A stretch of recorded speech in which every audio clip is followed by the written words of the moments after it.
All right, good evening, folks. Welcome to the Tuesday, June 21, 2022 Committee of the Whole meeting. I'll call the meeting to order here at 5 p.m.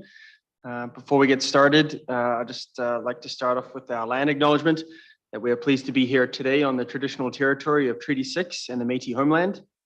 And we acknowledge all those who share a deep connection with this land. The City of Beaumont respects the histories, languages, and cultures of all Canada's First Peoples, whether they be of First Nation, Métis, or Inuit descent, and appreciates that their presence continues to enrich Canada's vibrant community.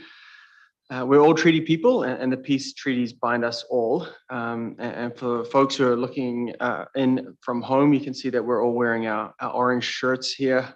So I just wanted to acknowledge that today is also being June 21st. Not just the summer solstice, but also marks National Indigenous Peoples Day. This is a day for all Canadians to celebrate the diverse cultures, the unique heritage and contributions of First Nations, Inuit and Métis peoples. Obviously, we sit here in Treaty 6, and of note, this year is the 125th anniversary of Treaty 6 being signed. I was out at Pole First Nation earlier today at their powwow.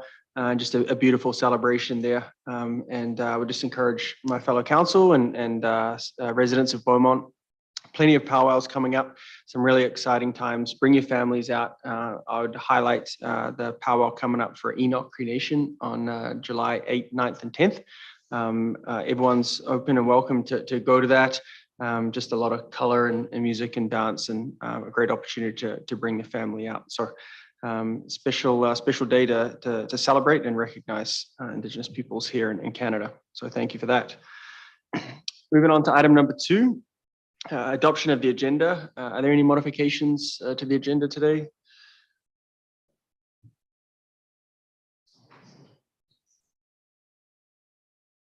No, I've got to find you. There you go. No modifications. Perfect, thanks. Okay, so with that, I'll ask if a committee member wants to move the agenda as presented. Thank you, Councillor Miller. Thank you. I move that the June 21st, 2022 Committee of the Whole meeting agenda be adopted as presented. We'll call the question on that vote.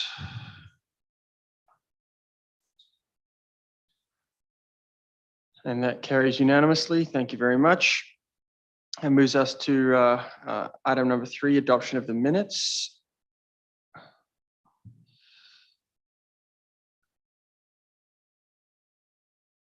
we could get the motion up on the screen, and we'll ask a committee member to move that, please.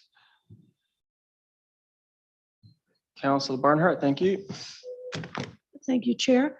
I move that May 17, 2022 Committee of the Whole meeting minutes be adopted as presented. Thank you very much. And we'll call the question on that vote, please. That also carries unanimously. Nice job. We're rolling here, team, which moves us to item number 4, presentation and delegations. We have 4 with us today. And lucky to have up first for a RCMP presentation, Staff Sergeant Dhaliwal joining us here, and looking forward to your update. Over to you. Thank you very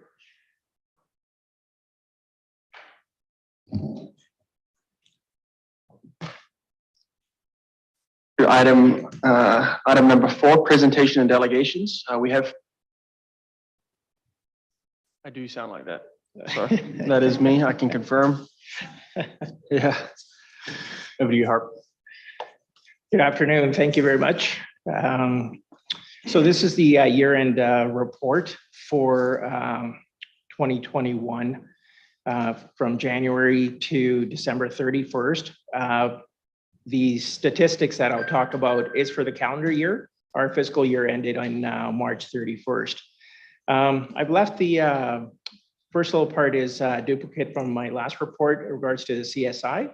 The crime severity index will be out in, I believe, July sometime. And so just to reference it, we were at 48.3 for 2020.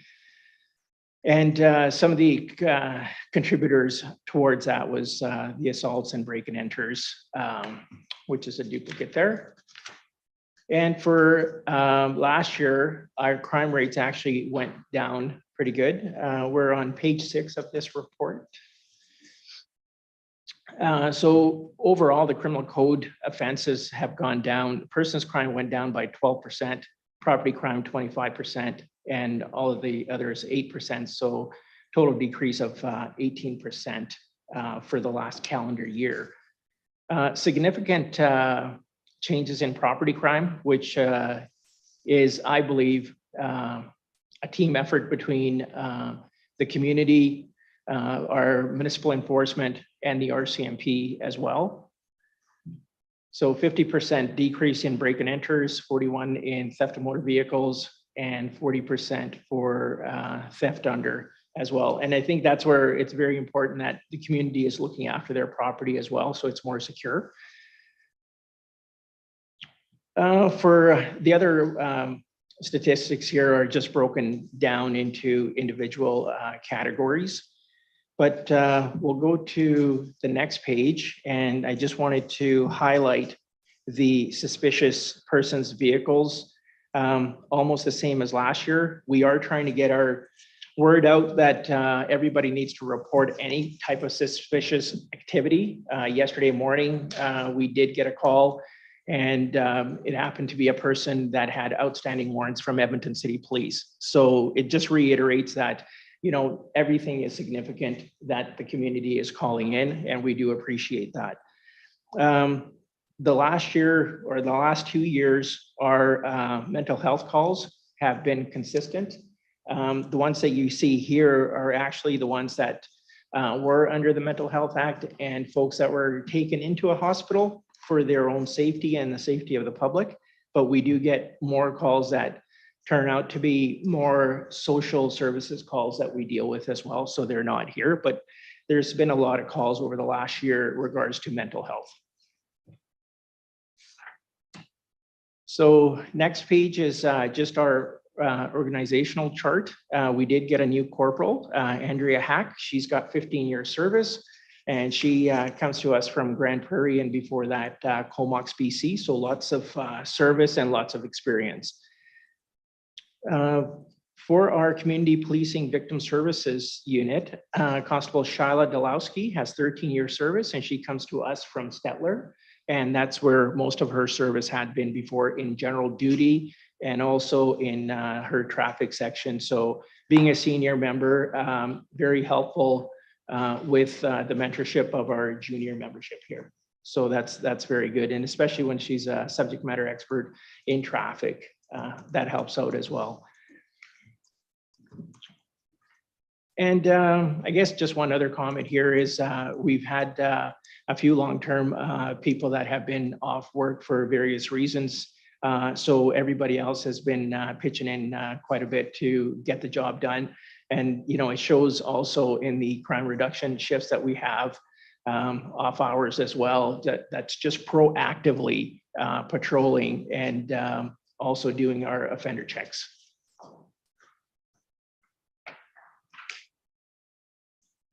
So for last year, we had persons crime, traffic safety, impaired driving, and crime reduction as our priorities. So as I said here before, a 12% decrease in persons crime, 29 in spousal abuse cases as well. And as we came through COVID, things have changed. And as everybody's also now engaged in more work, et cetera, I think that may have some difference in there as well. When we held our Family Violence Prevention Month or presentation, we didn't get that much of a turnout for those presentations. But we will continue to go forward and make those presentations. For the impaired driving for last year, the mandatory alcohol screening, which we've talked about before, our members completed 776. Immediate roadside suspensions were, sanctions were 32, and 15 impaired driving investigations. And so right now, because the provincial government has given us more authority under the provincial sanctions, that is mostly the way we go with those sanctions, unless there is a severe accident or somebody's hurt, and then it'll go directly into impaired driving investigations. And for crime reduction, we've gone over this before, just some of our initiatives that are still ongoing. Some of the big numbers were that 18,757 hotspot checks were done last year, and 213 offender checks with our members, making sure that they're checking on our offenders. If we're not checking on them, they think they get a free ride, and that's not the case here. And then also patrolling our school zones. For community engagement, I left this portion here regards to our survey that we did in March 2021, and I'd like to talk about what we tried different. And this also came from the committee, our committee advisory board. Let's try something different than a survey. Maybe we'll give more time to folks to think about openly rather than giving them questions and then they tick off those questions of the priority. So what we did was it was advertised on the City of Beaumont through the paper and social media with the administration email at the RCMP. It didn't work very well. So we had our meeting yesterday, and we will be revamping a survey for next year and see what that looks like. And I think we will go back to the survey because even in there is free text at the end where we got really good comments. The most important comments to us, the thank yous are fine, but what can we do better? And so it's always been really, really good for us. I won't go over all the community engagement events. I'm sure that I've missed a few there as well, but they're listed on that page. But I did want to acknowledge that Black Gold School Board, VITRA, Violence Threat Risk Assessment, we have those monthly meetings, so we work very closely with the schools, and then working with our SRO, Christine Hepburn. And the community advisory committee is very important, and we had our first in-person meeting yesterday, which went very well as well. And working very well with the City of Beaumont Events Department. I'm hoping that you're seeing our members out there at more events because we are getting the permits that come to us, and then the community engagement, as I said, is important. So we're going and doing that. I'll move on to our priorities for 2022 and 23. Kept the same priorities because I think we have made a difference reducing persons, crime, traffic safety, and crime reduction, but I think we can always do a better job on that as well. And the feedback that we did get, some of these priorities were addressed in those as well. One question did come up yesterday regards to, I guess, wait times from our OCC, and I'd like to share that with council here today. I did speak to our supervisor at the communication center. There was a glitch a week or 10 days ago where they were very short, and there was a wait time of almost 25 minutes for non-priority phone calls. And that was, and what I was told is the average time, that time was about 25 minutes, and which we all know is unacceptable. But, and he's trying to get me the information for what the average time is, so I'm not going to guess at that. And once I have that, I can report at a later date for that. Our average response times once something is dispatched to us here in the City of Beaumont is 12 to 14 minutes. Getting the background on the situation, making the phone calls, and then attending the scene is about priority calls. I would say it would probably be less than that, maybe 10 to 12, depending on what you're dealing with and where you are. And then all that is put together for the average time. One other thing I'd like to address, that's it for the report here, but the multi-year financial plan was forwarded to the city. And I'm not sure if council has had a chance to look at that yet, but we will be asking for 2 members for next year. And that request will be coming in writing as well. Yeah, that's all I have for this report, unless there's any questions for me. Wonderful. Thank you. As always, Harp, for coming in and sharing your updates with us. Of particular note, an 18% decrease in total criminal code offenses, specifically on property crime, just a great effort by your team. But as you mentioned, collective from the community as well there. So great work on that. Really appreciate the update. I'll open up the floor for questions from people on this report. Councillor Van Newkirk. Yeah, thank you. And thank you for coming in tonight. One question, it's not necessarily report specific, but it kind of is around the community crimes and such. My experience is that whenever something happens, there are a plethora of Beaumont residents that have cameras and eyes on things that happen around the community. Just wondering, I've been asked a few times, is there any kind of inventory or resource that the RCMP is keeping to understand who has what for cameras where and who may be helpful to contact in certain instances? Because I know I had stuff happen at my neighbor's house and I happened to have footage and I passed it on to the investigating officer, but I initiated that. There wasn't an initiation or an ask of the RCMP. Just wondering if you guys have contemplated, I know that keeping track of more stuff requires more time and more resources, but have you contemplated any of that? Yes, sir. We do have certain communities that actually have taken that on. Red Deer is one of those. And you're 100% right, is that it's very resource heavy. And so first it would be the canvassing of the community. And so we just don't have, within the last 2 years, we haven't had the resources actually to do that. But that is an initiative that the RCMP is looking at most communities, because it's very easy. But number two is also one of the key steps in any investigation is neighborhood inquiries. And so people should be going, people as in RCMP members should be going door to door in that vicinity, because sometimes if you say somebody ran through the backyard of somebody, then we should be knocking on that door as well. So there is that avenue.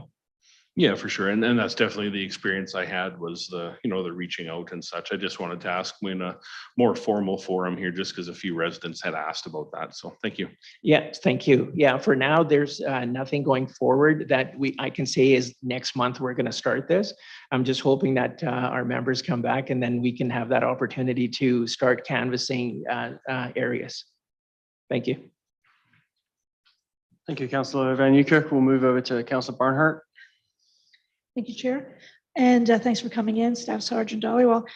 Citizen engagement is something that obviously it's concerning you when you don't hear what people are thinking and they don't show up to the events that you're holding. Could be a good sign, but it's hard to know, right? When people don't come, they tend to come when it's really good or when it's really bad. And it's in the middle that we'd really be able to make the most difference. But I was just wondering, because you and I ran into each other at one event, and it was so good to see you there. It was the volunteer appreciation. And I'm just wondering if there's more opportunities like that perhaps we could involve the police service, involve the RCMP in those events. And then it's not as formal as a survey, but I think you pick up a lot of intelligence just from hearing and talking to people when you're there. I don't know if any thoughts like that have crossed your mind as to how we might be able to work together on, unless maybe surveys are okay, but I find them limited in terms of what we get back from them, as you do as well. No, thank you for your comments. And that is the intention, working with the City of Beaumont Events Department. And so now we are getting mostly all the events. We were at Beaumont Days.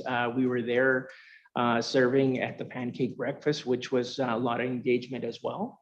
And then also through the carnival area at the sports center, we were there. So we are trying to attend more events and then keep that inventory in the back of our minds to say, okay, this is what, more or less is the category that people are speaking of, the community members, right? So we also posted on the city website and social media, we do have a town hall tomorrow happening at the community center at 7 p.m. as well. And so that is going to be our first one in, I believe, over 2 years right now. And we do have some support units coming to that. Our municipal enforcement is coming, our CMP recruiting is coming, victim services is coming, and our SRO as well. And we'd like to know, like to let the community know that, you know, we work as a team. It's not an individual effort to actually enforce and also police the city of Beaumont. There's a lot involved. It's just not because you see the police, it's a policing matter. We also get to take those concerns over to our subject matter experts. And so we are engaged that way. Right. Well, and I think those meetings that you're having, keeping track of them, not only in the back of our minds, but maybe in the front, maybe in your reports in the future, you could let us know which events that you were present at, because I think that counts. I really think that reaches people on another level. So no, I really it does. appreciate that. And thank you for that. And that's where, you know, for the community engagement portion, we actually try to put the date and the time of the event that we've attended. And so we are attending block parties, and we are talking to the youth that are out there as well. I know there was 2 presentations today in schools that the RCMP did.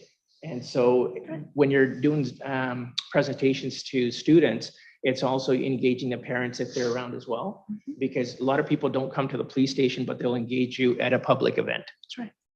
That's the point. So appreciate it very much. And I appreciate that you're looking into that further. Thank you. Thank you. Thanks, Councillor Barnhart. We'll go with Councillor Tessier. Thank you, Chair, and I won't take too much of your time since we're in the same committee all the time, so I hound you enough times. But just for the data, is assault and break and enter, are they both priority calls when they come in, depending on how they're evaluated? They're all evaluated on the circumstances and the information that's provided to the call taker.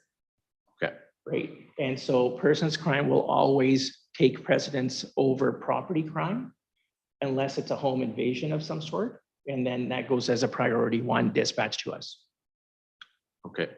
I don't know if this data is available to us or if it would be helpful, but like looking at the numbers, 91 assaults, 36 break and enters, do we have the times that those occurred and the actual response times that come with that, those important calls, or is that something that would not be available to us?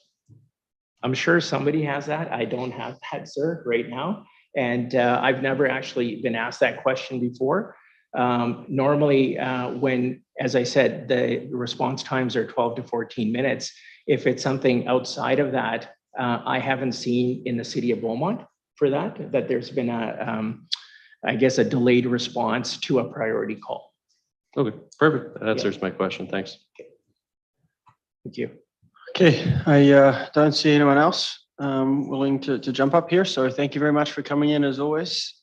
Great job out in the community. Definitely noticed, particularly post-COVID where we're having these events. So really appreciate your presence there and your team's presence. So thank you very much.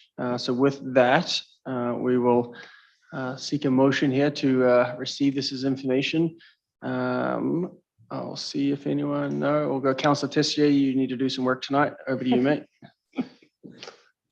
Thank you, Chair. I will move that the June 21st, 2022 Beaumont Policing Report be received for information. Thank you. Thank you very much. And I'll call the question on that one.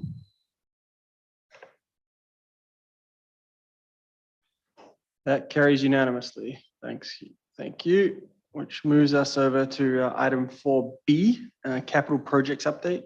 We've got Josh Gale coming in, our operations manager, and is going to speak to us on item 4B.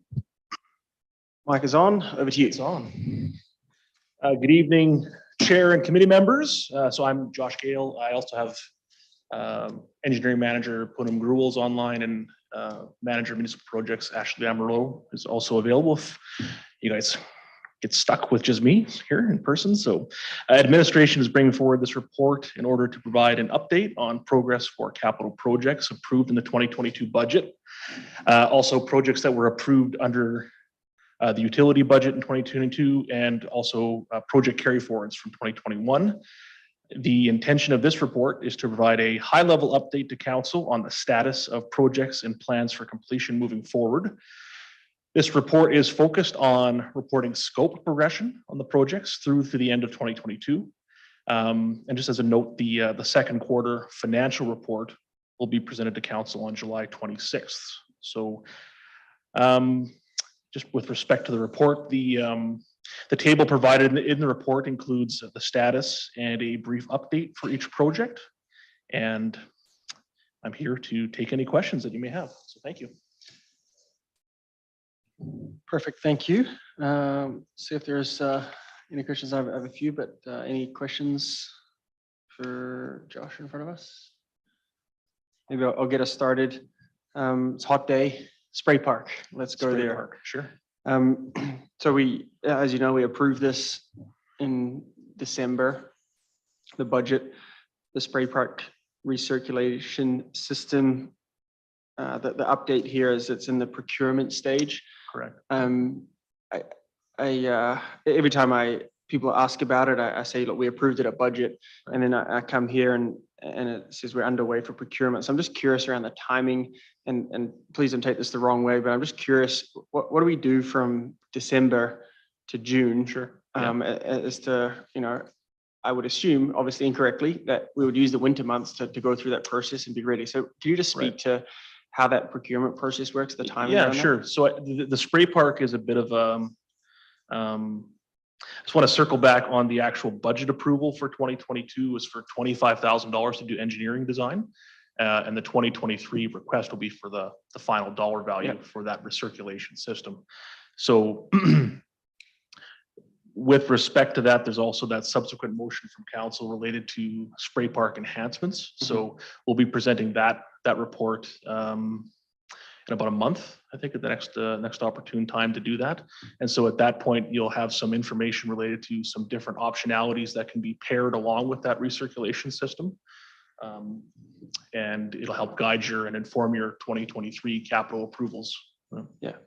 Okay, perfect. No, thanks. I wanted to make sure that when we had our water guy, I know you're much more than that, but you know everything about the levels. So I wanted to check in on that because we get, and these guys can attest, we get questions on the spray park all the time. Yeah, thankfully. so just to be clear with that we haven't bought any equipment for recirculation system. We haven't finalized design for a system because at this point, knowing that there may be some requests from council on additional options that'll impact the overall design of that recirculation system. Perfect. Thank you. That helps me. So I'll leave it there. Good answer. Appreciate it. Councillor Van Nieuwkerk. Yeah, I've got 3 questions down for this section. Happy for these updates. First of all, thank you for that. It's an easy check-in and table and, a quick back and forth. So I appreciate that. First one's just around upgrades to the RV park. I assume that's, the work there that's being contemplated is being communicated with the Lions Club. And I just ask because I do know that there's a tenant on there too. The at the spot, the red shack there. Right. And I guess my question surrounds the information being brought to the Lions Club and communicated through to that tenant, right? Would they be aware? And you don't have to say yes or no, but my question is would that tenant be aware of potential work and displacement and all that kind of stuff? So I can just leave that with you. Yeah, right? no, thanks for the question, Councillor. And so the update to that would be the overall RV park upgrades being contemplated would be some additional gravel in the parking lot, some new posts, picnic table, fire pit, that sort of thing. And we're actually, Ms. Gruel, she's meeting with the Lions Club on Thursday to go over those upgrades with them. So that's great. I just and it is planned to be done this year. Yeah, thank you. Appreciate that. Second one is around the 48th Street, 49th Street alley renewal rework. This alley and T intersection has been the topic of conversation for quite some years. And there's been a lot of, I guess there's been multiple surfacing attempts on that alley, and it's resulted in about a 6-inch lift on there. And so there's a bunch of reasons for that. And, the geotechnical assessment that you're proposing is one of them.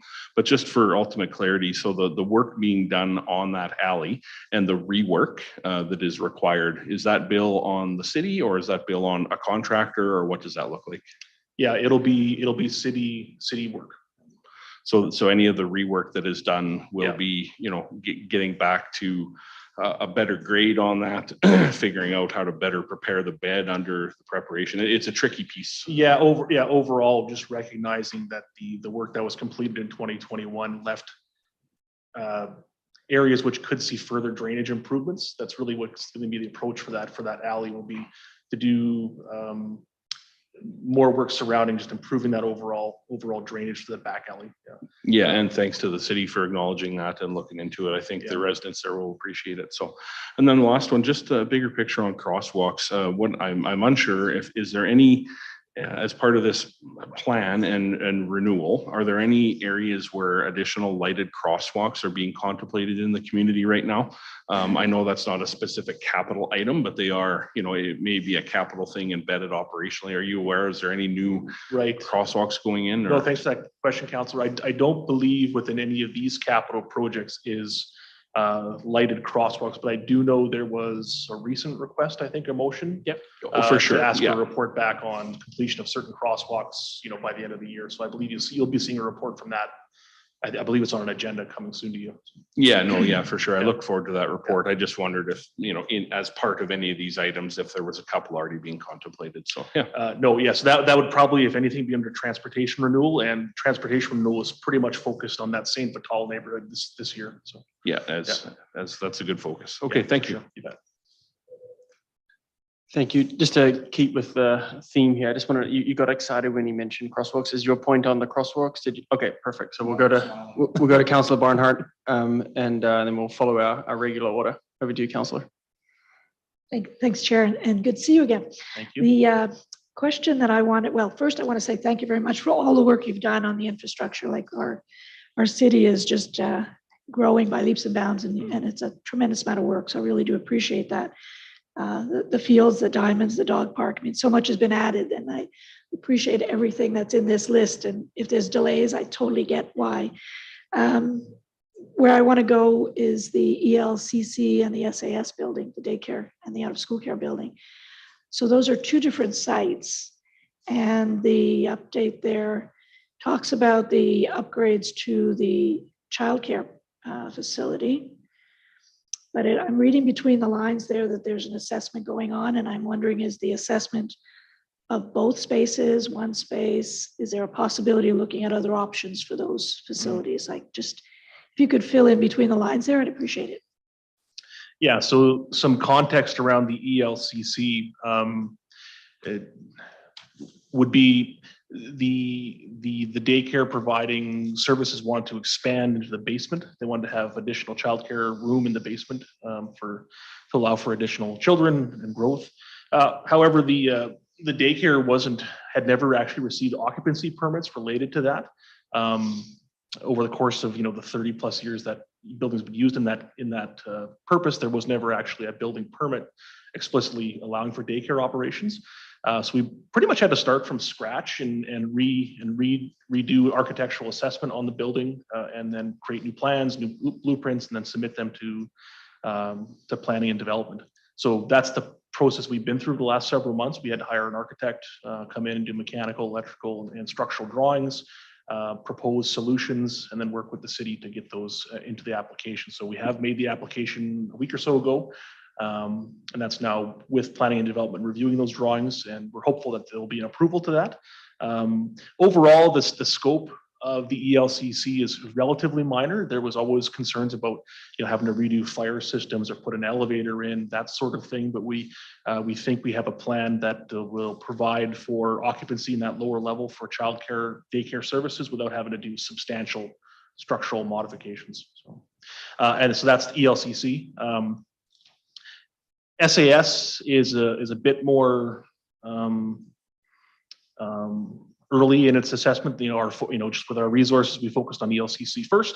So now that we've done that, we've done the first pass of the architectural assessment at the SAS just last week. We'll be working with our architect on his written assessment from that. And so that element of the work basically verifies what the structure is to code, right? The next part that we'll do is a condition assessment to make sure that the structure is sound, even though it may be to code from an entry and egress point of view. We want to make sure that the actual entry and egress, they're in good condition. So that'll be a condition assessment. We'll do it for that, and then determine what kind of funding is required to either adjust or bring it up to the code. Is the SAS being looked at in terms of more children, or just basically to meet code? Yeah, so I haven't received any requests from that group on additional space. It's just for the existing space. Wonderful. So I'm sure you'll keep us updated on what's happening bet. there in the future. Thank you for that. You bet. I would assume that, when we get our asset overview package coming back in front of us, that'd be one of the assets, for lack of a better term, that would be included in that. I'm seeing head nods, so. I suspect so, yeah. Okay, thank you, Councillor. Good questions. We'll go to the Mayor. Bill? Thank you, Mr. Chair. Good evening. Thank you for your presentation. One quick question is on the Bellevue Outdoor Rink replacement project. As our chair mentioned on the previous subject, we did pass the budget back in December. We're anticipating this project being done this year. It suggests that it's going to tender this month.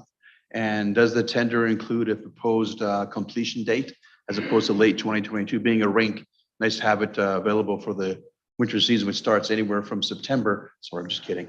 Not September, hopefully this year, but probably into November 1. That's right. Is that anticipation of November 1 being possibly a completion date to take advantage of a full winter season with the rink being refurbished? Yeah, thanks for the question. And my understanding is, and I'll answer, but then Ashley, if there's anything else you want to chime in on, please feel free to do so. I believe the plan is to have, at a minimum, have the surface in. The boards might not be in by the end of the year, but the skating surface will be there for start of the skating season. Ashley, is there anything else you want to add to that? No, that is our expectation. It'll all just depend on, like I said, we have some earthworks to do. So the hope is that we will have a skating surface for this year, and that's our plan. So if we have any updates, we'll do those at future meetings. But that is the expectation at this point. And Ashley, it was a little bit hard to hear. I think we got most of that. Did you get your question answered? I think I'm satisfied with Yeah. that question answered. Thank you, Thank Mr. you. Chair. Thank you. I think to summarize, summarize is targeting to get the surface down. That's this right. year. Yeah. While we have Ashley here, and you can punt the question if you want, around that space, are we just looking at a hockey rink, or are we looking at multi-use for the summer season? We get a lot of pressure from. Yeah, I know that there was a request about pickleball Bingo. and that sort of thing. And definitely there was a circulation internally within administration about any user conflicts that could be present if there was pickleball, but there's already designed to have basketball hoops there. So maybe have half of it pickleball, half of basketball. The current design doesn't really include any on-site storage. So storage of pickleball nets and that sort of thing, we'd have to work through all that. But yeah, it's definitely been. Yes, maybe if I can just add to that, I don't know if I hope you guys can hear me now, but it's not a favorable application for this type of surface. For us to do pickleball, they don't like it to be concrete, which would require us to put down another layer, which isn't favorable for hockey. And it's quite detrimental to the concrete pad if we start drilling holes in it. So we were looking at potentially temporary or movable nets, but again, they're not. It's the application of putting something on the concrete, a surface that would be usable for pickleball, that actually causes some problems for us. So if they are comfortable doing so on the concrete, I think it wouldn't be a problem, but that's kind of the struggle we're working on right now. Yeah, and again, just to quickly summarize for those, what I heard there, and you can help me here, is essentially that it doesn't sound like it's feasible, just the design, particularly with the additional concreting that would be needed within movable nets, et cetera. Yeah, because the pickleball, ideally is played on a sport court kind of surface, and to make ice on that kind of surface is challenging. You have to cover it with a tarp, and then now I need thicker ice in order to do that. And so there's just complicating factors that certainly I think we could work into a design, but there would be a cost to it, of course. So. Yeah. Okay. I don't think we want to get too hung up here. That was me. I apologize. Not on the list. I took advantage of that, and I shouldn't have, sir. We'll move us along here. Councillor Miller. Thank you, Chair. My thoughts were already just spoken for. So the only thing I was going to add to that, when I saw the rink one, so I have both same questions as Bill and Sam. The access road. So just so I know, and I have clarity on this when people ask, the rink, is that actually moving? Or why do we need an access road? Because I was just under the understanding that it was going to be staying in the same location, or is it Yeah, so- actually moving? So it's a great question, Councillor Miller. The rink is basically going to be rotated 90 degrees. So rather, the rink kind of runs east to west now, and then it'll be rotated to run north to south. So it'll be in the same basic spot, but it'll be rotated. And then the access road is really meant for our snow clearing and ice making equipment to get to the rink to access it. Yeah. So parking, as it has historically been, at the school parking lot or on the street, would still remain. Okay, so are you expanding the parking lot at all? No, the access road would extend on the west side of the parking lot, kind of do a bit of a turn down to where the new rink orientation will be. Yeah. Okay. Okay, awesome. And yeah, when it says Rink Accessories, I was going to ask about pickleball as well, but I'm assuming that means the basketball hoops and what else does that mean? Yeah, I would think that's, let me just double check. Ashley, do you have any other comments on the term accessories? I'm assuming the netting and the basketball hoops and lights, that sort of thing. Yeah, that's what we were talking about. I think that we're not looking at actually having the basketball nets up this year. We're going to do as much as we can in terms of lighting, the boards, and the netting. But any other accessories like the garbage cans, benches, and things like that is, next year. But that's kind of the accessories that we're referring to. Okay, and sorry, last question is there is going to be a shack planned for 2023, it says. So that is something that will be in or constructed for the beginning of next season, I'm assuming. Let's see. So by next season, you mean 2023 season? Yeah. Yeah, I think that's the tentative plan now. And you also might remember there's a motion from council to provide some options for rink shacks, like temporary rink shacks at the other two rinks. So we'll be be presenting that here in the coming future as well. Okay, perfect. Thank you so much. Perfect. Paul, you had your blinking mic. Did you want to jump in? It's the wrong button. Yeah, you hear me? Thank you, Mr. Chair. I was just going to speak to the pickleball conversation regarding Bellevue Rink. We'll have a report for council next Tuesday specifically on that motion, so we can get into a bit more conversation around some options that are available there. Thank you. Okay, thank you. Sorry, that was on me. I shouldn't have gone there. Apologies. I don't see anyone else willing to have any questions on this one.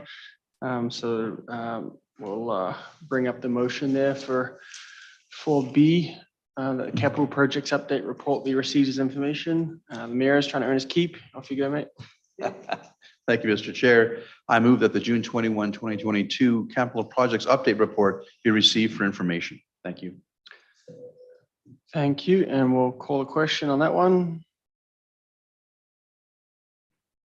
That is unanimous. Thank you very much. That moves us to item 4C. And Josh, I think you're sticking around with us here around the outdoor recreation facilities inventory. Over to you. Yeah, sorry, you get me twice in a row. Amanda Cuthbert was planning on presenting, but she had a conflict, so I'm reasonably familiar with the items, so I will present on her behalf. So again, Chair and Committee, Administration for bringing forward this report to provide the committee with information regarding Beaumont's outdoor rec facilities, service standards, and any inconsistencies. Just as a note, it was committed to that would be presented by the end of February, just with the council docket filling up. It didn't quite get here until today. So this is the report. You'll see the table that kind of highlights some inconsistencies within the outdoor facilities, and I'm sure you've had a chance to review it and just welcome any questions you might have. Thank you. Just a comment before I open it up for questions. That the table extremely helpful. Already, I kind of knew about it, but to see it on paper is very, very helpful. So yeah, I liked it as well. Thank Amanda and the team for pulling this all together. Yeah, I'm sure this is going to be very helpful when residents ask questions. I'm just gonna, this will be on one of my favorite pages that I can kick out. So thank you for that. Any questions from the team? Councillor Van Newkirk. Sorry, the mayor jumped you there, mate. Oh, thank you, Mr. Chair. Thanks, Josh. Just one quick question. On the list of it says outdoor boarded rinks, which is fine. Doesn't list the outdoor non-boarded rinks. I was curious why that was omitted. Is that just because of the design of the report, or is there something about outdoor non-boarded rink wouldn't include in the asset list here? Because I forget myself how many we actually have. We have more than I think we probably, if I were to count them, but I couldn't count on the top of my head. So I was kind of curious if they could be maybe added to the report at a later time, or it's not critical by any means. I just was curious why they were omitted. Thank you. Yeah, thank you for the question, Mayor. And I'll take that back, Amanda, and I'll look at this again. I don't believe we had a reason to exclude it, to be honest with you. Other than I guess there really isn't, when the rink isn't present, there really isn't any asset there, but I'm certain we can revise this to get that on there. It may have just been a table error oversight here. You bet. Thanks. Thank you, Mr. Chair. All right, let's go to Councillor Van Newkirk, followed by Councillor Miller and Councillor McCook. Yeah, thank you. A couple comments and a couple questions. First one being, as Councillor Monkoff-Swain said, awesome report, and it just puts everything in one spot and makes the comparables just bang on and jump out, and very timely. It is that time of year when residents start to compare what happens in this part of the municipality versus what happens in that, and why this and why when and whatever else. So it kind of puts everything in one spot to be reviewed. One of the things that has popped up recently around a potential inconsistency that may exist would be around controlling dandelions and other weeds. There might be a little bit of look to do there, because residents have inquired recently around the controlling of dandelions around playgrounds, and I believe they were told there was no spraying within 30 meters of a playground or something. But the inconsistency there is that we actually spray sports fields.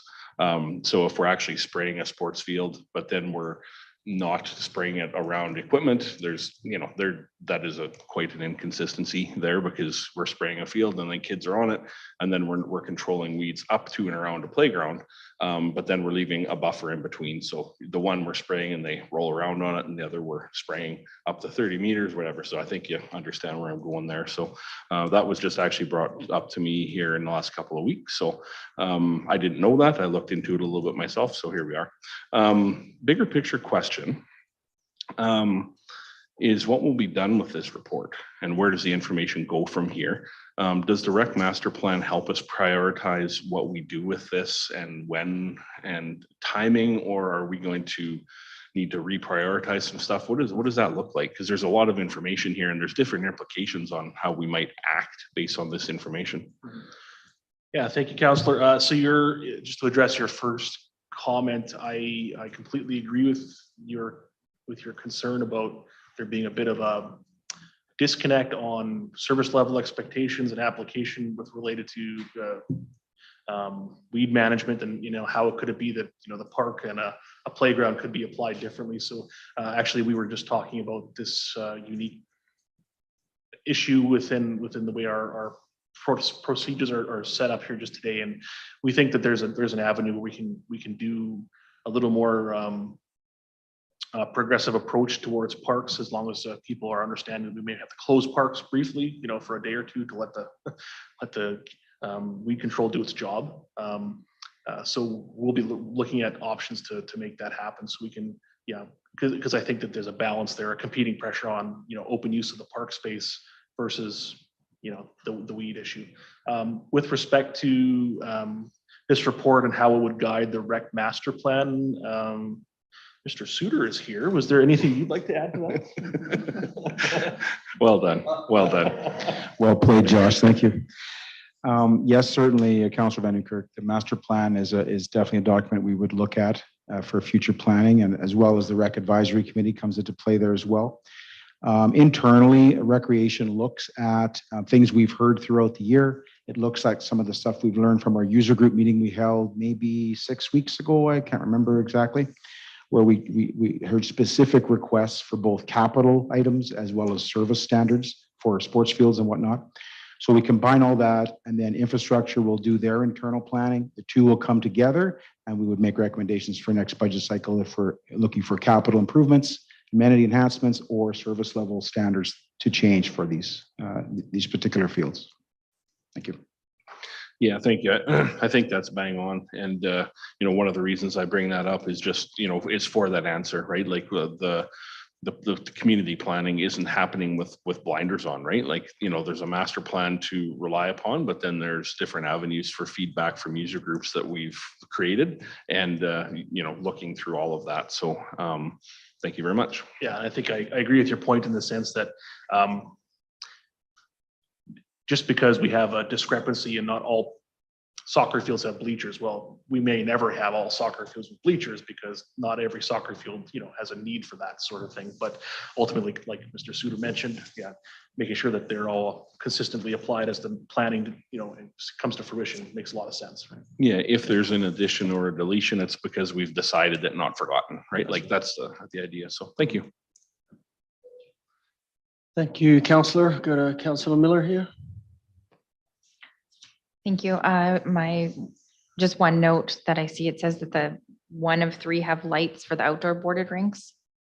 I think that, but there's actually 3 of 3 that have outdoor or that have lights. Yeah, I think it actually should have said 2 of 3. The reason we did that is because Bellevue this year might not have lights. Gotcha. So Yeah. yeah, it should be 2 actually. Yeah. Right. I think that's J and Monteley. That's right. Right. That's right. That was it. That was all you had. Sorry, Councillor Miller. Okay. Councillor McCook. Thank you, Chair. Councillor Van Newkirk touched on one of my questions a little bit in regards to kind of where do we go and how are we evaluating this. A little bit in alignment with that, we have a lot of potential porta potties listed for a lot of these areas. So what would trigger us to add a porta potty? Is it just if there's a large event or? Yeah, a little bit of both. We work collaboratively with all the users, the larger users. We figure out where they're hosting events. If there are large events that are coming in, we'll make sure that they have porta potties staged there. Porta potties are a service level map that you'll approve in November, so you'll see that those locations already identified for you. Okay.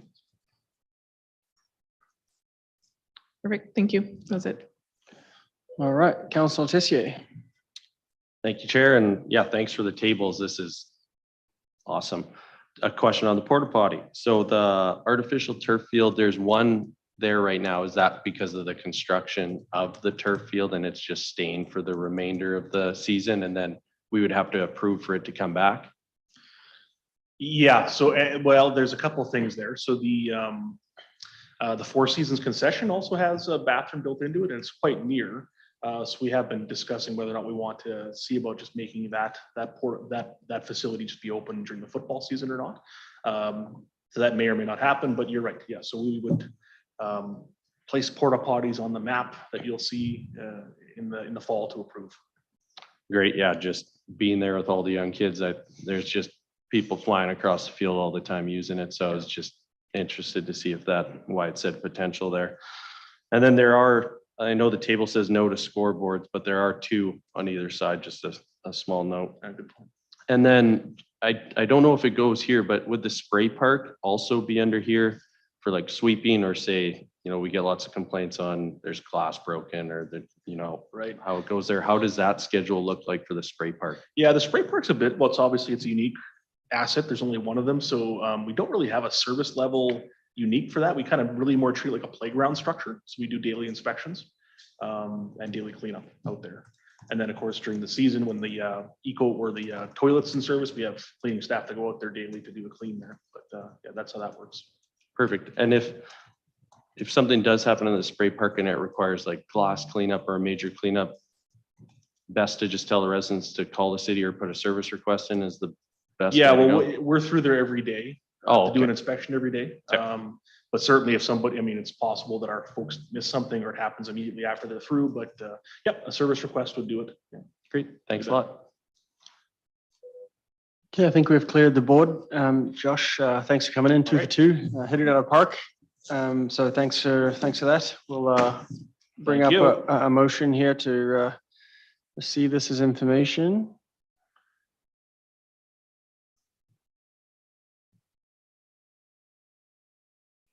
Councillor Miller, we'll get you to turn your head around and see if you can read that off the board there. Sure. I move that the June 21st, 2022 outdoor recreation facilities service standards and inconsistencies report be received for information. Thank you. Call the question on that one.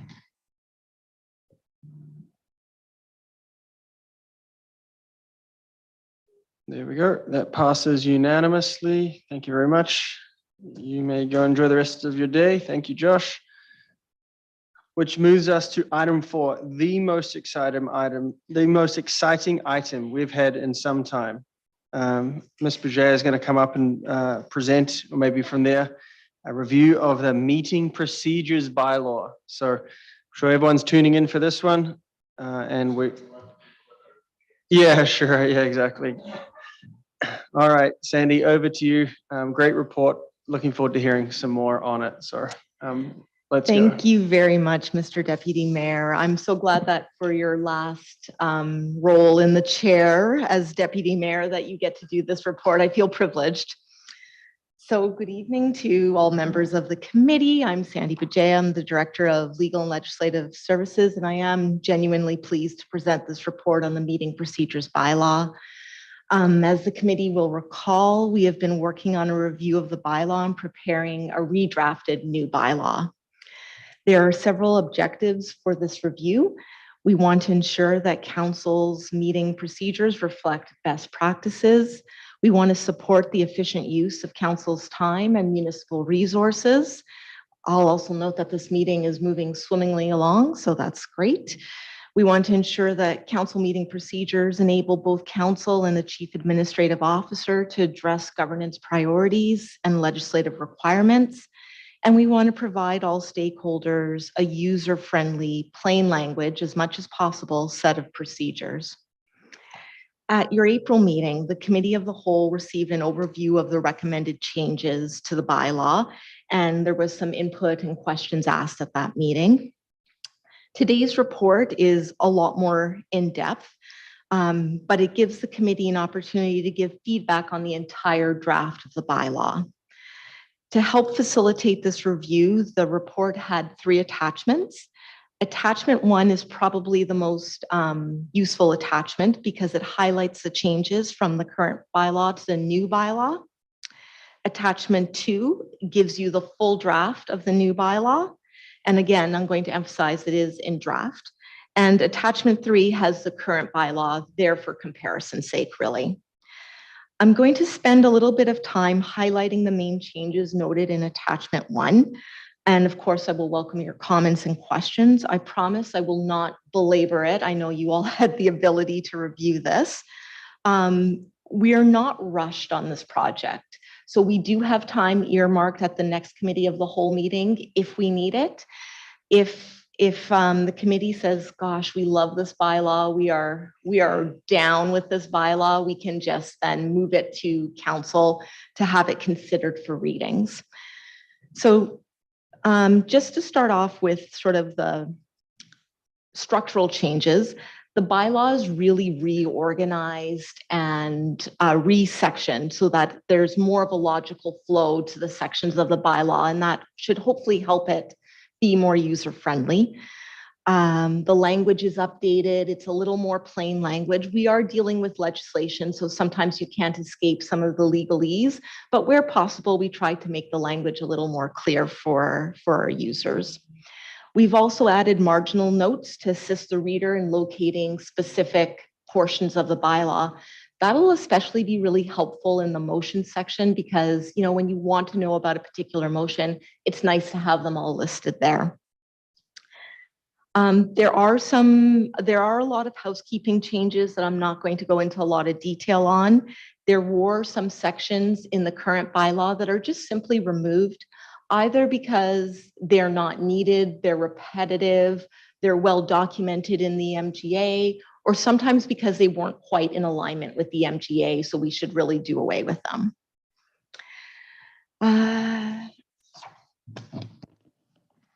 There are a number of interesting changes we've made related to meeting through electronic communications or electronic means. A lot of this has to do with just the fact that we want to keep pace with our technology. There's not a lot that's been positive about the pandemic, but our adaptation to technology and the use of technology, we've made some really good improvements. In the previous or in the current bylaw, there's a limitation that councillors can only attend 3 meetings using electronic means without a motion from council. The new bylaw would do away with that. So that's an example of the change. Previously, that limitation probably made sense because participating by electronic means was usually through a conference call, and it could be charitably described as suboptimal. So we are much better positioned for that kind of change right now. In terms of presentations, there's no significant changes to the public presentations, what we call registered presentations today, and open house presentations. We kept those in. Those are a very valuable portion of council's process. But we did clarify the rules because some of the rules were a little bit gray. One change is that presenters are only allowed to present on a particular topic once in a 12-month period at an open forum. And registrations are required by noon on the business day prior to the meeting. So these changes are just to help us manage the logistics of the meeting and to better manage the time required for meetings. The 12-month period might seem a little bit stringent compared to what we have today, which is 3 months. But councillors, once they bring a motion, if that motion is defeated, councillors can't bring back the same motion for 12 months. So there's a bit of parity there between the expectations on councillors and for the public. So that was the rationale behind that change. But in general, hopefully these provisions are much more transparent to the public and understandable.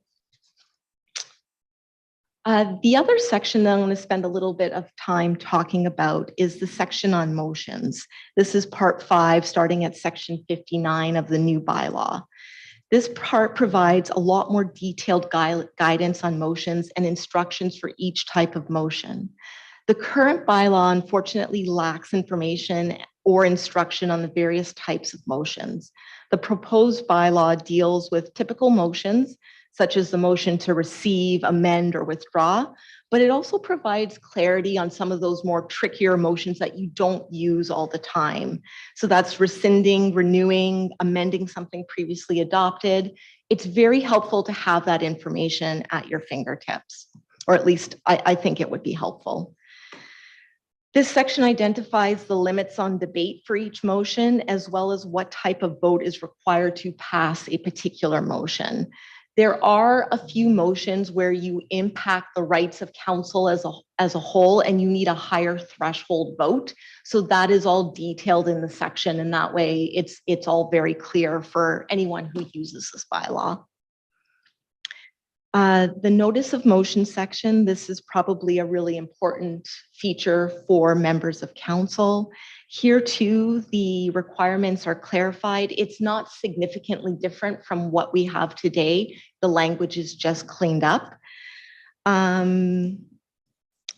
And the new bylaw also allows, if a councillor is going to be absent from a meeting but wishes to put forward a notice of motion, the clerk can do that on behalf of the councillor.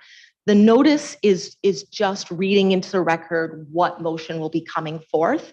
And this allows a councillor who is absent not to miss that opportunity if they wish to put forward a notice of motion.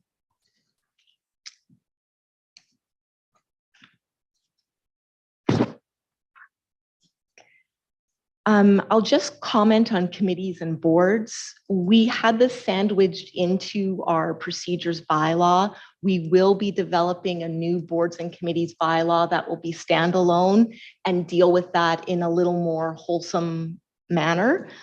So that will be forthcoming to council. The other bylaw that we'll bring forward to council is a separate committee of the whole bylaw, We're not anticipating significant changes to the committee of the whole unless council directs otherwise, but it should have its own bylaw. Councillor inquiries, like the notices of motion, they are just clarified. We do include a requirement that they be in writing at least at the time of the meeting. That just helps us make sure that we have the information correct and that we get the right information back to council. And we also clarified the return date. It's a little bit unclear in the current bylaw. It says by the next meeting, but then if you've made it at the committee of the whole, does that mean the next committee of the whole or the next council? So this just says 10 business days, and that way we have clarity. And council knows what to expect. The last thing I'll talk about is public hearings. So right now our meeting procedures bylaw is fairly quiet on public hearings. There's not a lot of detail on the procedures, and we publish an agenda for the public hearing with each council agenda package. So we want to move away from that because the requirement in the Municipal Government Act is that if council is going to establish procedures for its public hearing, it does so by bylaw. So it behooves us to actually have those procedures in the bylaw. And this is where members of the public who want to participate in a public hearing, or a developer who has a rezoning bylaw going forward to council, this is where they would look and expect to find the procedures. So the procedures will be fairly similar to what we have, to the procedures we follow today. But here too, like the notice of motion, we're just going to clarify the procedures, and we've provided a lot more detail on what those procedures look like. We are allowing the applicant to have 10 minutes, just because when you have an applicant involved, they have more skin in the game. And typically council does want to hear from the applicant at a little more length than the members of the public. We did sort of clarify what's required if someone wants to participate by electronic means versus in writing. And we are removing the reading into the record of written submissions that are hand delivered. That's a very old-fashioned thing, and it could be disastrous if someone delivered a 100-page written submission the day of the council meeting. The other factors we really thought about when we went through the public hearing procedure is ensuring that members of council have the time to review written submissions. So we try to include a fair balance of flexibility for members of the public to participate, whether it's in person, by electronic means, written submission, what have you, as well as ensuring that council has the ability to hear from the public and consider the submissions with enough time. So that is a very quick run through of the main changes to the meeting procedures bylaw. I will now open it up to your questions and comments, and I will be taking notes. So if you see me furiously writing, I am paying attention. Great. Thank you very much for that exciting and comprehensive overview. We'll see if the committee here is down for the bylaw, as you put it.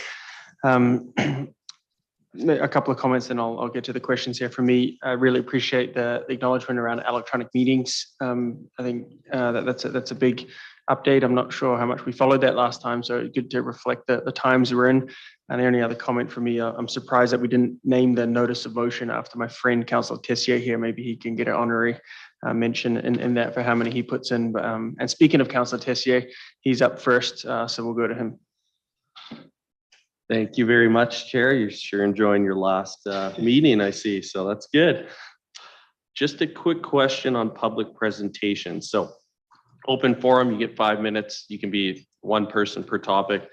For public presentation, it says any community group or other organization. Now, can that mean like just, let's look at the Forest Heights one, where there's like a few people that want to do it. Are they able to apply for a public presentation and make that 10 minutes plus question times, or no? Thank you Through the Deputy Mayor to Councillor Tessier. So when we talk about organizations, we mean formalized groups. However, we can have up to 3 registrants for open forum. So if we receive multiple, if we have multiple people who wish to register and they want to speak on the same topic, we can give them 5 minutes each so they could still get their 15 minutes, but we would put them down as open forum unless they are a recognized group. So when you think about like the Edmonton Global that did a presentation, or the Collaborative Economic Development Initiative, or something like the Leduc Housing Foundation, those are the groups that we would normally put as organizations as a registered presentation.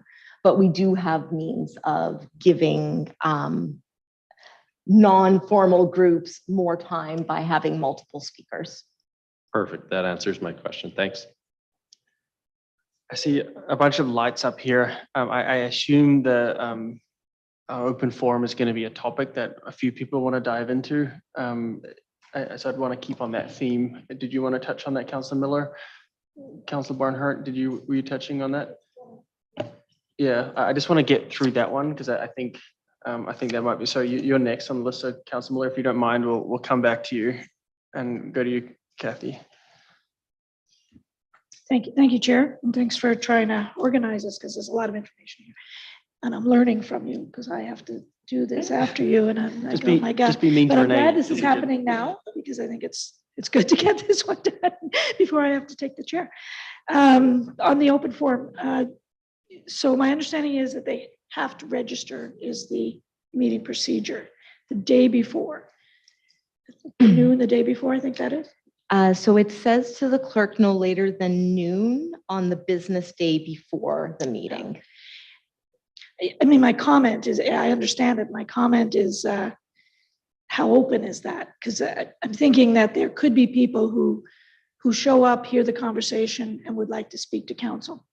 And I appreciate that could be very difficult to manage, but I wonder if there's a way to open that up a little bit more. And I'd be interested to hear what others are thinking, but it feels to me that we're restricting people when they have to think about it before they've heard any of the conversation. It just feels to me that that's unfair. So Councillor Barnhart, I just want to make sure I understand your question. So you're envisioning a situation where maybe a few members of the public are present, someone speaks at the open forum, and then someone else decides, I'd really like to speak as well? Yes, and I think we've had examples of that. Yeah, where so- that has happened, and it puts the chair or the mayor in a difficult situation. Perhaps we can say, 1 or 2, maximum 3, 5 minutes after, something to that extent. We do, council always has the option to vote to hear from a member of the public if that's something they wish to do. Council we don't necessarily need to include that in the open forum. So let's just say that we had 3 members of the public here today, someone spoke, and someone who didn't register says, I would really like to speak. If council likes, they can make a motion to hear from that person. And if that motion passes, that person would be heard. We could also make changes to the open forum so that you can register day of. It does get a little more tricky to balance and manage the agendas.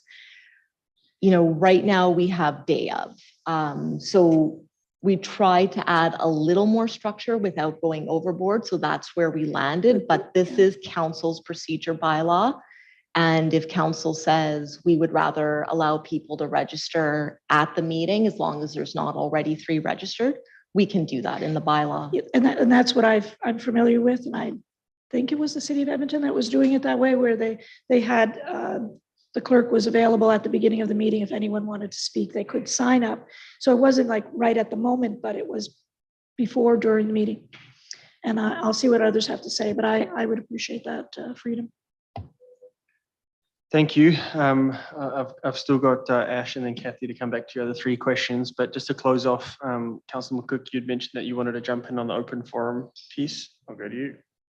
And anyone else who wants to touch on that, throw your mic on. Over to you, Kat. Thank you. Yeah, I think I would agree with Councillor Barnhart, just to see a little bit of flex in that. I feel sometimes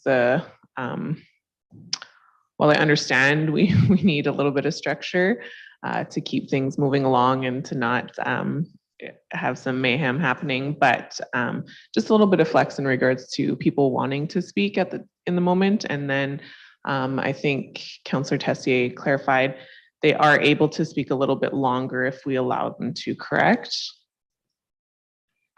Yes, Councillor. If council's the master of its domain, so councillor can always pass a motion to suspend the rules or make an exception to their procedures bylaw if they believe it is desirable to do so. Sometimes we have several people who want to register for the forum, and they register as individuals and they each speak for 5 minutes. So they do get additional time that way. Yeah. So that's always a possibility too. Our office works really closely with members of the public when they approach us and say, hey, we want to get in front of council. How can we do this? So we do our best to accommodate what they want, but also play within the guidelines that council sets for its meeting procedures, because this is council's meeting, it's council's time, and we have to make sure that council has the ability to do its business as well. So it's just finding that balance. Yeah, I appreciate that. Yeah, I've just found in some of our open forums, it's just a little difficult when, you know, you have someone who's really passionate and you have the hard cut off, like stop speaking now. And so it would just be, you know, it'd be good to allow them a little bit of that extra time. Yeah, a little bit more flexibility. Also, I guess kind of in regards to that as well, I understand the rationale for the 12-month period. I'd be open to potentially setting it at 6 months if other counselors would be. Just because I think that and correct me if I'm wrong, if one counselor does a motion in regards to something that stems from open forum and the motion is defeated, can another counselor bring it up later, or it is done for 12 months? No, once that motion is defeated, unless there is new information and someone does a motion to renew or reconsider, that motion is off the table for 12 months. 12 months. Or unless there's a general election, there's a couple, yeah. Right.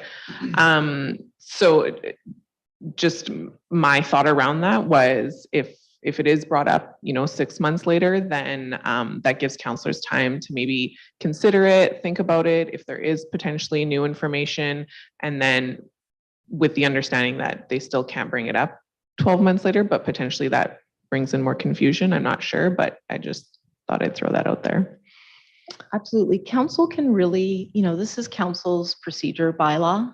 So if council is more comfortable with the idea of once in a 6-month period, right now it's 3, so 12 might be too much. It's really what council is comfortable with. Yeah, and I definitely understand extending it, because 3, obviously, if you can't bring it back for 12 months, that is quite a short period of time for people to continuously come back. But just my thought was at 6 months, if people come back and the issue is still there and it is still of concern, then that gives council, you know, potentially councillors who voted to defeat the motion some time to reconsider and to maybe bring it back 6 months later. So that's just my input. Thank you. Okay, we'll go Councillor Van Newkirk on open forum, Councillor Dallach, and then we'll get back with our regular agenda here. Sorry, folks. Steve? Yeah, bunch of comments on this, but not really any consensus so far. So I'll keep with the comments, I guess. I think one of the things that Ms. Bouget said that strikes the most with me is balance, and that's what I'm struggling with. And I'm struggling with that from the fact that preparation is a two-way street. And passion doesn't always bring out the best in everyone. So if you bring passion on an issue and you have time to prepare and come and talk to council, and you know, and administration knows you're coming, then the presenter is prepared, administration is prepared, council is prepared, so then you can actually have a discussion. You know, before I was elected, I sat in here for a year, and what I saw meeting after meeting was passion come up to the microphone, the person would say their piece, and then council would respond with, thank you, we don't have any answers right now, we'll get back to you. And then that led to just more and more frustration at every meeting.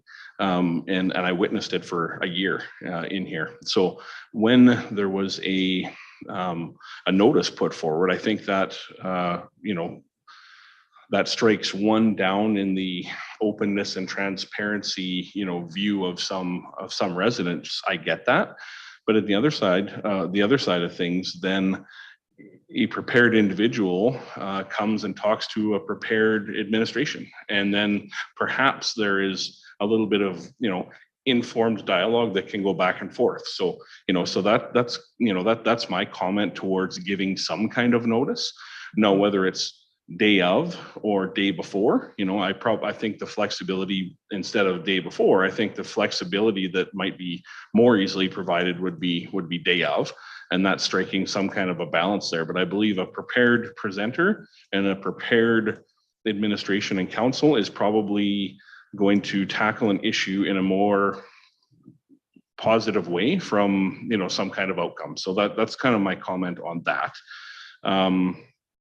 The motion defeated then a 12-month period. I think a longer period of time rather than a shorter period of time is probably where I would personally land, because if all of a sudden you can make a motion and just Hail Mary a motion to see what happens, and then if it doesn't work, then I can come back 6 months later, and 6 months isn't a long time.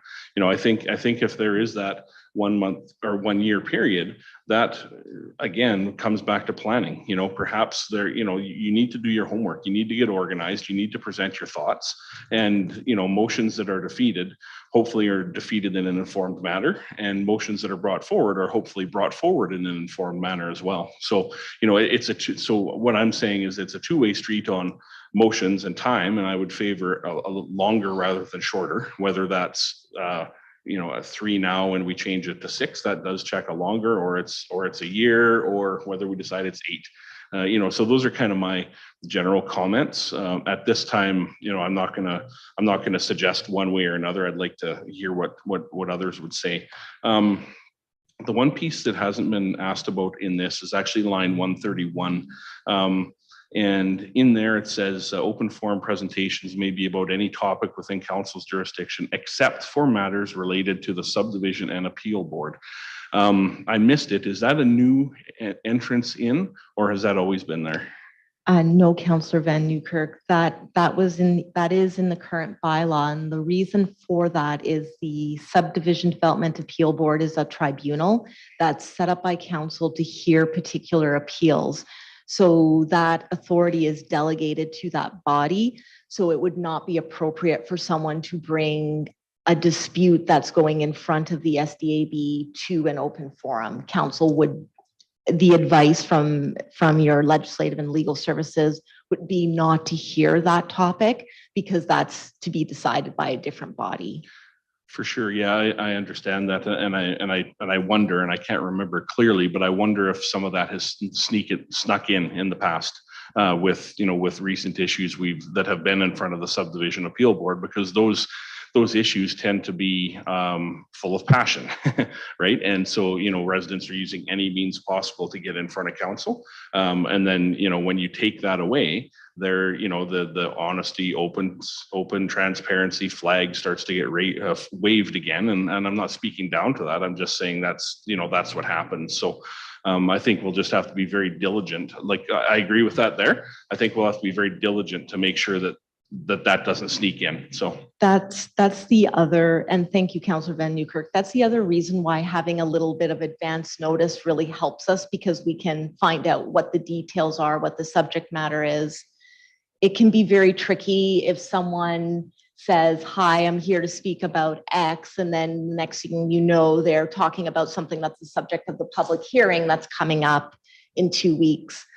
The other thing I wanted to mention is that we do often encourage people to write to council when they have concerns, to use a written submission if they have a lot of material that they want to speak to. 5 minutes is a lot of time to present at a council meeting.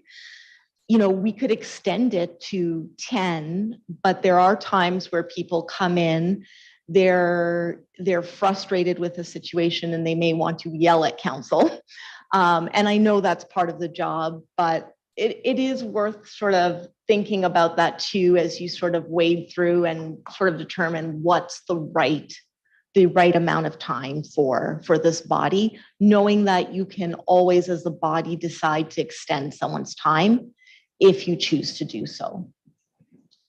Yeah, and thank you, Chair. That's kind of my bigger picture comments here. I'm not at any point ready to, make any changes. I just wanted to kind of add to the discussion. So I'll leave anything more to others. Thank you. Okay, let's go to the mayor here to wrap up open forum.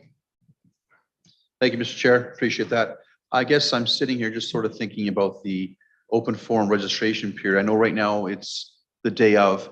We're suggesting noon the day before. I'm kind of leaning towards maybe maintaining the day of at noon, just to give the public, who may not be quite as organized as we are, maybe one more day to get organized to come to the presentation. I agree with Councilman Newkirk to expect public to come reasonably well organized, not just coming to yell, which is sometimes happens, but that's part of the job too, as you mentioned. So I'm kind of leaning towards the day of for open forums as opposed to the day before. The 12-month I'm fine with, because it's talking here about people who are coming to council to present, then come once a year on a topic. I'm fine with that, because we can, for example, if there's a topic of a concern to a certain area, more than one person can come and talk to council, so they'll be heard that way as well too. So I would prefer we maybe talk about the day of at noon as opposed to the day before for open forum registration. Thank you, Mr. Chair. Thank you, Bill. I'll just close with some direct feedback, and you can do with it what you want. I just find the open forum a bit of an oxymoron. I understand what you're trying to do here and kind of, protect council's time. So the direct feedback to a maximum of 15 minutes for open forum, I think that should be unlimited.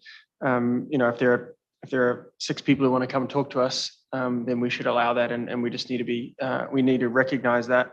This is really a main, excuse the pun, forum to come and chat to us. So I would remove the limit on a number of items for open forum. 2B, I've got no problem with. I think that's well said. But 2C, 5 minutes. You said 5 minutes is a long time. Respectfully, I don't think so. Particularly because you've got in here inclusive of time required to answer questions. So I would be more, my recommendation anyway, would be to have 5 minutes of speaking time and then some questions on top of that. So those would be my comments just on that piece. And then I respectfully got to get back to Ashley. Do you have any comments on that? It is not including time for council questions, just to clarify. Section 132. Okay. Sorry, maybe I'm reading the wrong version. Okay, so you got 5 minutes plus questions? Plus questions. No, we would never include the time for questions, because council, all the councillors may have questions, so we don't want to limit that. Yeah, I'm on page 60 here, which speaks I to that. think you might be looking at the current bylaw. Yeah. There we go. Okay, Yeah. Good. It's okay. It is a little bit confusing. All good, all good. I'm glad you've addressed that. So then let's go back to Councillor Miller, and then we've got Councillor Barnhart up next. Thank you for being patient, Ash. Thank you, Chair. I just had a question on notices of motion or motions without notice. So I've seen it happen one time maybe on the fly. So the councillor must seek permission by way of special resolution. This is section 142. Can you just clarify what special resolution is? So thank you for that question. That's one of those great examples where you're impacting the rights of all of council. So special resolution means 2/3 of all councillors. So you need to have 6, where are we, 7? So we would need 4 members, is 4 or 5? I can't do the math right now. 5 members of council to vote in favor of waiving the notice. And the reason we would do that is that councillors have a right to know what motions are going to be made and what they're going to be debating. So if council wants to waive notice, you need to hit that threshold to do it. If you just had 4 members of council here and 3 members were missing, you don't have the 2/3, so you couldn't waive the notice. Okay, so you would have to vote on waiving the notice Yes, and it's a then you would, two-part. okay. And then you would do the motion without customary notice. Okay, perfect. Thank you. Thank you so much for explaining. Okay, Councillor Bonahart, you had 3 more questions, comments, I believe. Over to you. Thank you. And I think that's a good example for me to mention something that would really help me a lot if the motions that you've talked about, and this is assuming these get passed, and there's detail there about the kinds of motions people can make on council that I think we forget about. And I would really appreciate a bit of a cheat sheet, and I have seen them. Laminated cards, you have it already? I figured you might. It just really would be really helpful to have here, because sometimes you just think, how do I get out of this, where we are, and what can I do to be helpful? And that might be the way. So that was just a thought, because you mentioned at our fingertips, and then that's what triggered that for me. The next one was about, well, what you just said about making motions on the fly. Yeah, I remember us doing that as well. So I think we went on consensus more than on, so that's a good one to flag, because that's something that I don't think we've been particularly good at. And I know we'll have to go back to the open forum to figure out what we're going to do about that. And I think the last comment petitions, that was the one I was looking for. Does that come into this bylaw? How citizens can make petitions to come to council? Thank you for that question. No, it's not regulated by council. That's regulated through the Municipal Government Act. So the province regulates the rules around petitions. So that if we receive an inquiry about a petition, we can provide the information on what's required for a valid petition and provide them with references to the right sections of the MGA. We can't interpret the MGA for residents, but we can give them the information and the contacts at the municipal government to, if they want to do further follow-up. And we would just have to follow whatever those rules are if a petition comes and it's valid. Yep. So we would have don't to need that in validate here. the petition, and there's a time period. So there's a whole procedure in place. Okay. So I don't know if anyone else is speaking to the open forum, or did you want to move on? No, that? you're good. We went through that dance, sir. Well, I'm not sure I have an answer to that question, because we seem to be on a continuum here. And that's where I wonder whether we have to vote on that, take it out separately and deal with it. But I mean, everything else seems to be relatively okay. But Yeah. the open forum, we don't agree. And Yeah. so to you, Chair. Yeah, so thank you. What I was hoping to do is see if there are other comments. Tessie, I think you put your hand back down, or? And so the way that I want to get this, because ideally, I think we are, what was it, your language, down with the bylaw. I think we're close to getting there.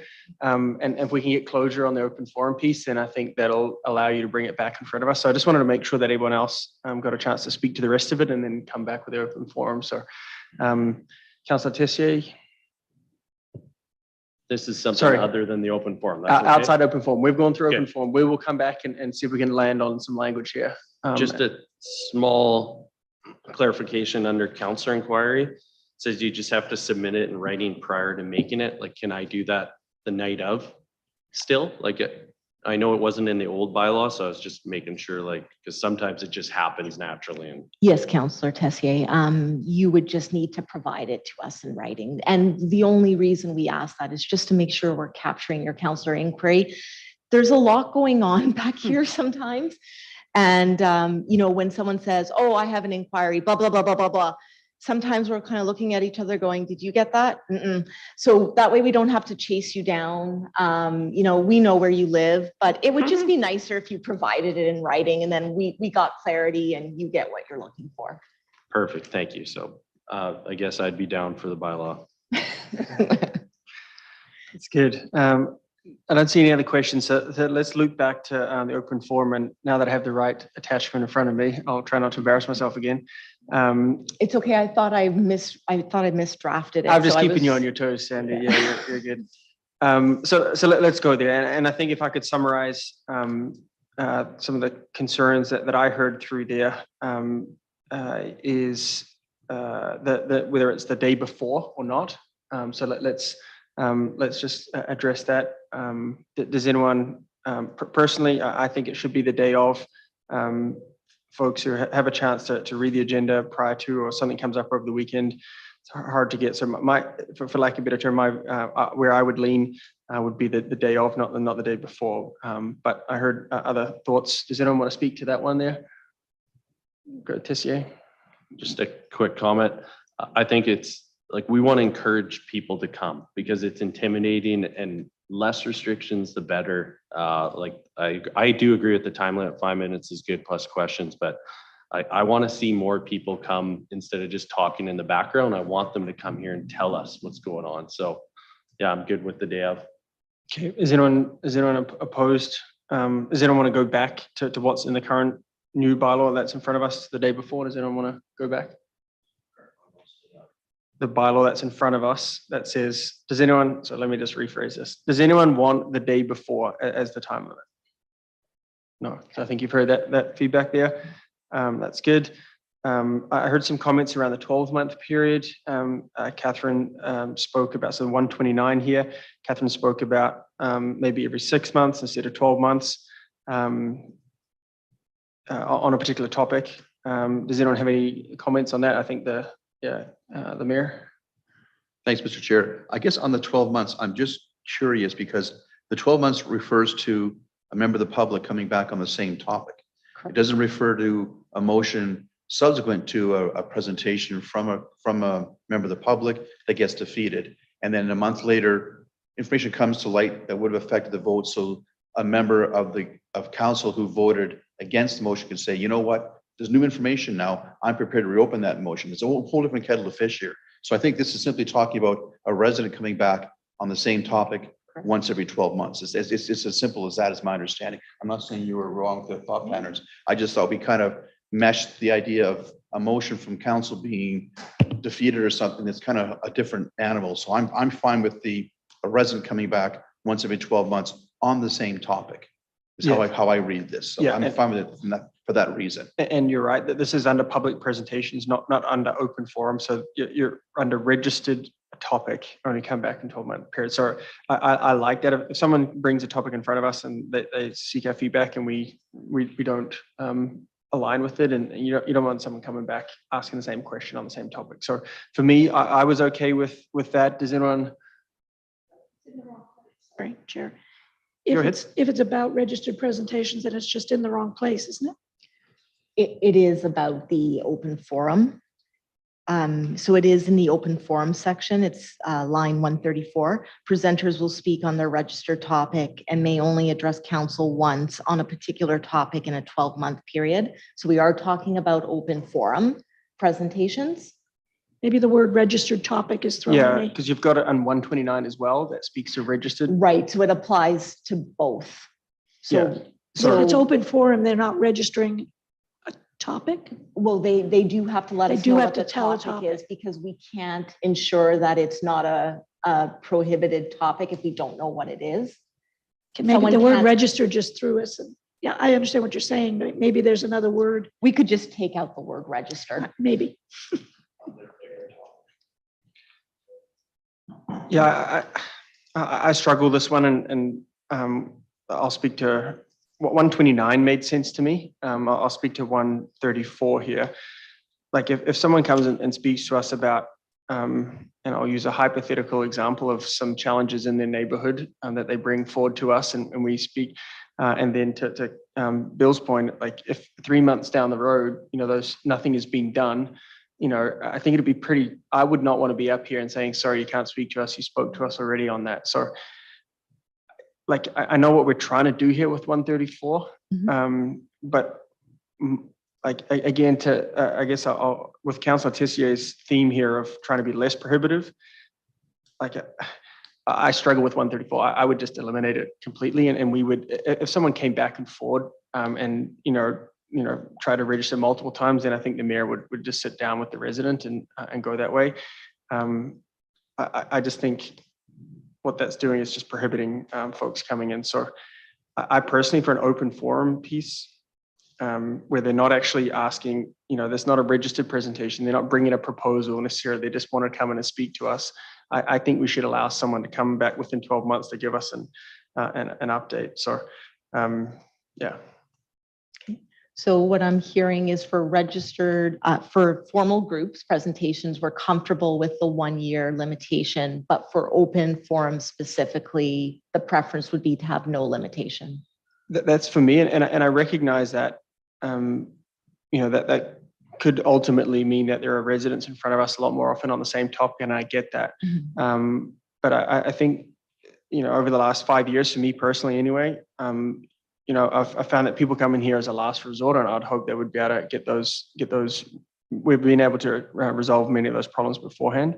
So yeah, for this one in an open forum, for me, I think we should take it out, take 134 out, see how that goes, and worst case scenario, if it gets too far down the road and we need to adjust, then we can always make an adjustment and add it back in. But yeah, I'll leave my comments there. I see. Yeah, Van Newkirk, are you on this? Yeah, we'll go you and then to the mayor.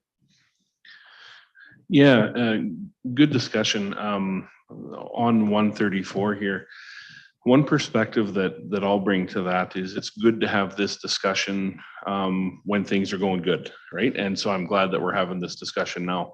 I don't know what a situation might look like where we would regret removing it, right? I don't know what that would look like, but to the chair's point is that, if we have a recurring person from the public showing up week after week after week on the same topic, under our current structure, they could do that, but I don't know that it would get to that point because we're pretty reactive, and the group listens, and the mayor is generally on things. If there were a time that weren't the case, then I could see removing this as being a problem, and then I might lean towards Councillor McCook's, original suggestion of 6 months rather than 12 months, right? So I guess my top, I want to encourage people to come in here, and well said, often people come in as a last resort rather than a check-in or some feedback, right? So I think that's a really good statement. And, I think I'd be on board with removing it now under good times, but I wonder what the situation looks like when we wish there was a little more structure, so that, that's what's weighing on my mind right now. Yeah, my only point is, why are we doing this, right? What is the purpose of 134? And if it's to prevent someone from coming in front of us, then all they're going to do is just change the topic that they're going to talk about, right? And they'll just use a different word and mean the same thing. And then, the bylaw, it's not very prescriptive, like it's 15 words, right? So it would be very easy to work around. So if we wanted to use this as something that we hold up and say, hey, look at section 134, you can't come and talk to us because, it's the same topic. Well, they'll just shift and adjust the topic if they're going to be that frustrated. And all that does is get the resident even more angry to come in front of us. So I just think we need to be as open as possible with this. And like I said, if there was twice that someone came in, then I think the mayor has shown multiple times that he's prepared to sit down and with the residents. So this isn't a legal document that we could stand up and, sorry, it is a legal document. This isn't a document that we would, with multiple clauses in here that we can pinpoint, and we're not trying to do any specific due diligence around this. It's just, I just think anyway that you could easily work around this, and so all we're doing is then using it as a stick. So I'll leave my comments there. And so again, my vote is in 134, getting rid of it. I'll go to you, Mayor. Thank you, Mr. Chair. I agree with the previous comments about removing restrictions, make it open as possible. We're very open and transparent council. We've demonstrated that since day one, in my opinion. I think I understand where you're going with this, but taking it all together, I'd be a little more comfortable saying trying for 6 months first, and then that allows a person of the community to come and speak to us, and 6 months later, then come back on the same topic if they want to, as opposed to being able to come every month until they need to have their say. We can go to 6 months easily, and if it's going well, we can take it all together after we give it a trial, in my mind. I'm not sure I want to go to the full no restriction right off the get-go from where we have right now. I'd be very comfortable with a 6 month a recall, if you want, not recall, revisiting us on the same topic. Careful with the language there. Yeah. Recall. Anyhow, I'd be more comfortable with it with a 6 month, put our foot in the water, see how it works. If it works well, then take it out at a later time rather than going all that way and find out something went wrong. We want to pull it back. I'd rather go halfway there and then all the way there if it works out well. Yep. I made my points. It sounds like I'm on the losing side, which is fine. Kat, you wanted to speak on this one, and then we'll close. Let's move on this one. Just a question in regards to the couple points that were made. Do we track how often residents come, who's inquiring? So, you know, if we do move it to 6 months and we're noticing that people are trying to come in, you know, sooner than those 6 months, like, will we know or will we not know? Our office does keep track. Okay. It's also recorded in our minutes, so we do have an official record. I mean, I think maybe another way of looking at it is when you put something in the bylaw, it empowers administration, our department, to do that monitoring and sort of enforce those rules that council has set. If there's no rules, that's fine. Then we would just take the registrations and we would abide by what's in the bylaw. And then it's sort of shifted on council to manage that situation. You know, Councillor Munkoff-Swain made a good point. People can just sort of change the topic slightly and say it's a different topic. There's always ways to get around the bylaw, but having something in there just allows our office to try and manage the meeting a little bit. But it is truly council's discretion, and you have to be comfortable with your procedures bylaw. We want you to be comfortable with your bylaw. Mm-hmm. Yeah, perfect. Thank you. Yeah, I was just thinking if, you know, if there are people coming back multiple times, like, will we know if the bylaw is working or if it's too restrictive or if we went with the 6 months? It hasn't been an issue. You know, my understanding from Shalane, who's our longstanding clerk, this hasn't been an issue. So, you know, 3 months seemed like a very low threshold. 12 months might have been too much. It's just a question of what's the right threshold. We don't see people abusing open forum generally. Okay. Well, I'm gonna close here and basically we've got 3 options. There's 12 months, 6 months, 0. And I think we want to give you direction so you can bring it back and not guess to where we're going to go. That would be helpful. 12 months, just, oh, sorry, I didn't see you there, Councillor. I wasn't going to give up quite that easy. No, you're right. Because I do think you made really good points and I don't need to repeat them. But I think government needs to be more open, not less. And I think we don't need to restrict something because it's not being abused at this present time. And so I would be very comfortable with removing 134. But as well, if you put the 6 month in there, it's not a hill I want to die on, but I also think that I want to encourage more people to come because I think people are going to reach out to us individually. They're doing that. They'll continue to do that. But I think council as a whole needs to hear some of the passion and concern. And I don't think that's happening. So I would like to keep it more open, not less. And so I would be comfortable if it comes back with it gone. You could leave the 3 months, which is what it's currently at, and it hasn't been a problem to date. So that's also a viable option. I was just going to take a poll. I don't need people to speak to that. Are you going to speak to that topic? Thank you, Kathy. Yeah, it just kind of popped into my head again that something that Ms. Bouger had said is that, you know, this hasn't been a problem. So what are we trying to fix, right? If we were up against it and there were concerns with this, like, you know, this 134 has not to date restricted anyone from coming to sit here. I think that there are probably many other reasons that, you know, people feel uncomfortable or don't know if they know enough or, you know, whatever personal struggles there may be to have someone come off their couch and sit here. I don't think 134 has been the catalyst for that. Yep. You know, so that, you know, that's what I would want to say. Like there's nothing even in this 3 month period. If we haven't seen a problem, what problem are we trying to solve? If we want to be perceived as more open, let's strike it off. Like if we're after a perception, then let's strike it off. But if we're trying to solve a problem, removing this, I don't think solves a problem. So Fair. Okay, what I'm hearing, 3 months in the current one, that makes sense to me anyway.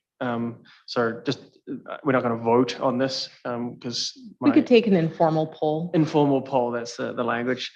I would go 3 months. Anyone? So to clarify, currently is 3 months, right?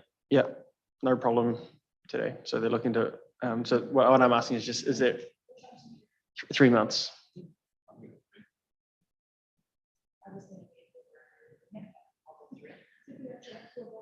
I think we did, and then Sandy did her job and talked me around, so let's just go. I think we get through, and we can, you know, we can think it through some more. When it comes back in front of council, you know, very easy. You can change always on the make night. a change too. Yep. Okay, good discussion. The last one, maybe not the last one, but the one, the 133, a maximum of 3 open forum presentations per council meeting. Going along with the theme, again, I think that's restrictive. I know you don't want to tie up our time. But if a resident really wants to come and speak to us, and you know the answer is sorry, we've already got 3 people, that's 15 minutes on an agenda. You know, some of our meetings go 4 hours, and maybe it's more a reflection on us, and I'll say us collectively as chairs, that we need to manage that conversation better. I would like to remove 133. I think limiting it to 3. I've never seen it happen in front of us, but again, so I'll leave it there to see if anyone has any comments or concerns with removing it. 133. Steve. yeah, thank you. I guess what I don't know on that topic is how many times have we been limited? Like what does that look like? You know, maybe let's talk about that a second. So it does happen from time to time. We have more than 3 requests. It doesn't mean we deny them. We just shift them to a different meeting. So it's just about balancing the council agendas, because even though they're 5 minutes maximum, sometimes there could be 15 minutes of conversation following, just depending on the topic.